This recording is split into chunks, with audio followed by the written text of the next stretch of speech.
तो hello friends, welcome to another video. तो finally Japanese prime minister Sanae Takaichi India visit पर आ गई है। तो 3 दिन का इनका विजिट रहने वाला है, जो कि दोनों कंट्रीज के बीच में 2006 से चलता आ रहा इस समय 16th बायलैटरल एनुअल समिट है, जिसमें दोनों कंट्रीज के प्राइम मिनिस्टर हर साल एक दूसरे की कंट्री को विजिट करते हैं।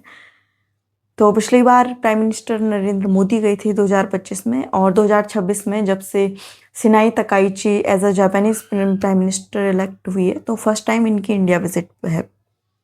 तो देखिए, आज के एक ऐसे टाइम में जबकि एक जियोपॉलिटिकल अनसर्टेनिटी बनी हुई है, तो हम अगर अपने वेस्ट में देखें, जो ईरान वॉर के चलते हुए एनर्जी क्राइसिस उत्पन्न हुआ है, सप्लाई चेन डिस्ट्रप्शन हुई है, वहीं हम अगर अपने ईस्ट में देखें तो चाइना का बढ़ता हुआ डोमिनेंस और यूएस की साइड से, जो कि एक स्ट्रॉन्ग फुट होल्ड रखता था स्पेसिफिक रीजन में, तो स्लोली अपने आप को विड्रॉ करता हुआ, और अमेरिकन फर्स्ट प्रायोरिटी अभी फ़िलहाल अमेरिका की दिख रही है।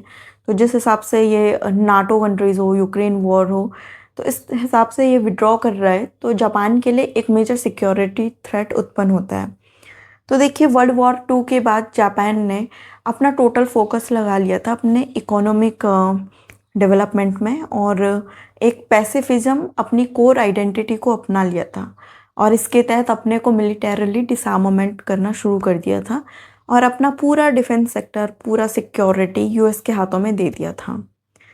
बट अब जो कि जापान के पहले प्राइम मिनिस्टर थे शिंजो अबे, तो उनका मानना था कि जैसे ही अमेरिका अपनी पोजीशन इस एरिया में थोड़ा सा कम करता है, तो जापान के लिए वो एग्जिस्टेंशियल थ्रेट बन जाएगा और हमारी सिक्योरिटी को अंडरमाइन करेगा। तो ऐसे में अपने डिफेंस को थोड़ा इंडिपेंडेंट बनाना चाह रहे थे। तो तकाइची भी सेम वही शिंजो अबे की लीगेसी को आगे बढ़ाते हुए। तो ऐसे टाइम में इंडिया जापान दोनों, जिसका एक म्यूचुअल कॉमन चैलेंज चाइना है, दोनों का कोलैबोरेशन, दोनों का साथ आना एक महत्वपूर्ण भूमिका निभाता है। तो देखिए, इस वीडियो में हम अभी जापान और इंडिया के क्या रिलेशन चल रहे हैं उनको देखेंगे, जो हमारे ट्रेड रिलेशंस हैं बायलैटरल इन्वेस्टमेंट को लेकर के, और उसके बाद दोनों डिफेंस सेक्टर में क्या क्या कर सकते हैं हम उसको एनालाइज करेंगे। तो जी, पहले अगर हम ट्रेड की बात करें, तो दोनों के बीच अराउंड $28 बिलियन का बायलैटरल ट्रेड है। तो हम जो इंपोर्ट करते हैं करीबन $18 बिलियन, और एक्सपोर्ट करते हैं मात्र $6 बिलियन। तो $12 बिलियन का एक ह्यूज डेफिसिट अभी इंडिया बियर कर रहा है। बट जहाँ तक इन्वेस्टमेंट की बात है, तो जापान टॉप की कंट्रीज़ में आता है, जो कि इंडिया में बढ़ चढ़कर इन्वेस्टमेंट कर रहा है। तो अराउंड 1400 से ज़्यादा जापानीज़ कंपनी इंडिया में अभी इन्वॉल्व है, और मेजरली उनमें से मैन्युफैक्चरिंग सेक्टर में इन्वेस्टमेंट कर रही हैं। तो जैसा कि आपको पता है कि हमें मैन्युफैक्चरिंग को या फिर जो हमारी इंडस्ट्री डेवलपमेंट के लिए, उसके लिए टेक्नोलॉजी की और बाहर से इन्वेस्टमेंट की कितनी ज़्यादा ज़रूरत है। और वहीं अगर हम जापान को देखें, जहाँ की पॉपुलेशन ओल्ड होती जा रही है, ठीक है, जहाँ पर एक सैचुरेशन आ गया है इकोनॉमिक ग्रोथ में, क्योंकि ऑलरेडी थर्ड लार्जेस्ट इकोनॉमी है। बट अगर आप कंट्री को देखेंगे तो बहुत छोटा सा कंट्री है, बहुत कम पॉपुलेशन है। तो उस हिसाब से जो इनकी इकोनॉमिक ग्रोथ है, उसमें एक थ्रेशोल्ड आ गया है। वेयर एज इंडिया इनको ऑफर करता है एक ह्यूज स्पेस, जहाँ पर इंफ्रास्ट्रक्चर डेवलपमेंट की, इंडस्ट्रियल डेवलपमेंट का काफ़ी स्पेस खाली है। तो देखिए, जो मेजर जापानीज़ कंपनी है और ज़्यादातर ऑटोमोबाइल क्षेत्र में, जैसे होंडा हो गई, टोयोटा हो गई, मारुति सुजुकी, वहीं इलेक्ट्रॉनिक अप्लायंस में जैसे डेकिन हो गई या फिर पैनासोनिक हो गई। तो इस प्रकार से जापानीज़ कंपनी काफ़ी बढ़ चढ़ के इंडिया में इन्वेस्ट कर रही हैं। और अभी देखिए, ये बात भी सामने आ रही है कि अब दोनों कंट्रीज़ अपनी लोकल करेंसी, जैसे कि जापानीज़ येन और इंडियन रुपीज़ में ट्रेड करेंगी।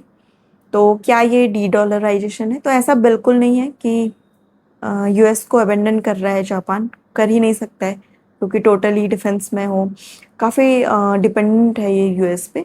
बट हाँ, आप ये कह सकते हैं छोटा सा सिग्नल तो गया है यूएस को कि ऑफ कोर्स, जिस प्रकार से आप अपने डिफेंस अलाइंस से, आप अपने मिलिट्री अलायंस से, जैसे कि नेटो कंट्रीज़ हो गई, या फिर यूक्रेन वॉर के चलते हुए हमने देखा है। तो जिस तरीके से यूएस स्लोली अपने को विड्रॉल कर रहा है, तो एक छोटा सा मैसेज ये ज़रूर यूएस को जाता है कि अगर आप विड्रॉ कर रहे हैं तो हम भी अपनी इंडिपेंडेंस देखेंगे, हम भी अपने को डाइवर्सिफाई करेंगे और अपने डाइवर्स पार्टनर्स को हम ढूंढेंगे। तो देखिए, ये तो था ट्रेड का मामला, बट जो मेजर जापानीज कंसर्न है वो है चाइना, चाइना फैक्टर और उसकी खुद की सिक्योरिटी। तो जैसे कि वर्ल्ड वॉर 2 के बाद जापान ने अपने को डिसआर्मामेंट करना शुरू कर दिया था, तो चाइना अभी जो ताइवान को कभी भी एनेक्स कर सकता है और जो वहाँ पे टेंशन्स है, काफ़ी हॉट इशू है। तो जापान को अगर हम देखें कहाँ कहाँ से चाइना से थ्रेट है, तो पहला तो सी ऑफ जापान, जहाँ पे नॉर्थ कोरिया लगातार अपने मिसाइल के परीक्षण करता रहता है। फिर जापान की एक छोटी सी टेरिटरी, एक छोटा सा आइलैंड है ताकेशिमा आइलैंड, तो वहाँ पर भी चाइना अपना क्लेम कर रहा है।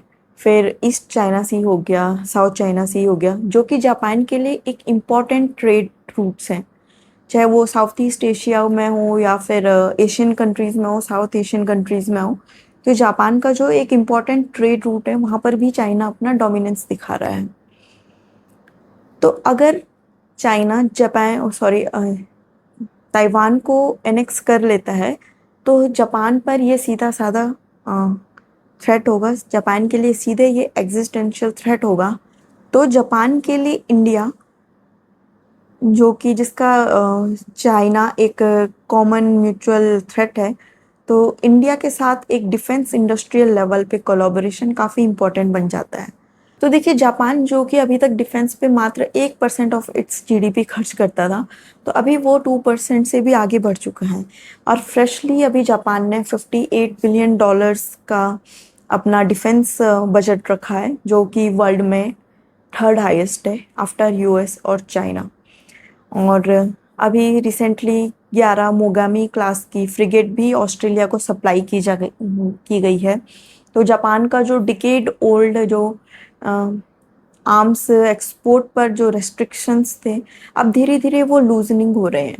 और अगर इंडिया के साथ मिल करके डिफेंस इंडस्ट्री में दोनों कंट्रीज आगे जाके कुछ बिल्ड करते हैं, तो ये चाइना को भी काउंटर करने का एक बड़ा कदम हो सकता है।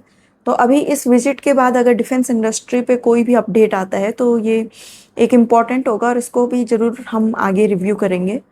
तो देखिए, तीसरा जो इम्पोर्टेंट दोनों कंट्रीज़ के बीच कोलैबोरेशन है, वो आप नॉर्थ ईस्ट इंडिया में लगा लीजिए। तो जापान एक सिंगल ऐसा कंट्री है जिसका इंडिया के नॉर्थ ईस्ट इलाका, जिसमें चाइना लगातार अपनी मिलिटेंसी हो या कोई डिस्टर्बिंग एक्टिविटी हो, उसको प्रमोट करने में लगा रहता है। तो वहीं Japan is the only country जिसके साथ इंडिया का एक डेडिकेटेड इंस्टीट्यूशनल फ्रेमवर्क है वहाँ पे इंफ्रास्ट्रक्चर डेवलप करने के लिए। और जो आसाम गवर्नमेंट हो गई, नागालैंड, मणिपुर या मेघालय गवर्नमेंट हो गई, तो इनके सीएम्स लगातार रेगुलरली जापान विजिट करते रहते हैं। और जापान से भी जो जापानीज एम्बेसडर हो गए, वहाँ के minister of state of external affairs हो गए, उनका भी नॉर्थ ईस्ट इंडिया में काफ़ी डीप लेवल पे कोलैबोरेशन है। और हाल ही में आसाम गवर्नमेंट के साथ जापान कुछ सेमीकंडक्टर के प्लांट पे भी वहाँ पर इस्टेब्लिश करने की बात चल रही है। और मेघालय गवर्नमेंट के साथ 5,000 यूथ्स को स्किल ट्रेनिंग देने की बात जापान में चल रही है। तो इस लेवल पे देखें हम, जो इंडिया का एक्ट ईस्ट पॉलिसी है, जहाँ पर साउथ ईस्ट एशियन कंट्रीज़ को इंक्लूड करने के लिए एक North East important role play करता है, तो वहीं जो जापान का एक free and open Indo Pacific vision है, दोनों पॉलिसीज़ एक दूसरे को अलाइन करती है, एक दूसरे को कॉम्प्लीमेंट करती हैं। तो चाहे अमेरिका इस क्षेत्र में अपना डोमिनेंस रखे या ना रखे चाइना को काउंटर करने के लिए, तो अल्टीमेटली इंडिया और जापान को इस क्षेत्र में चाइना को तो झेलना ही है।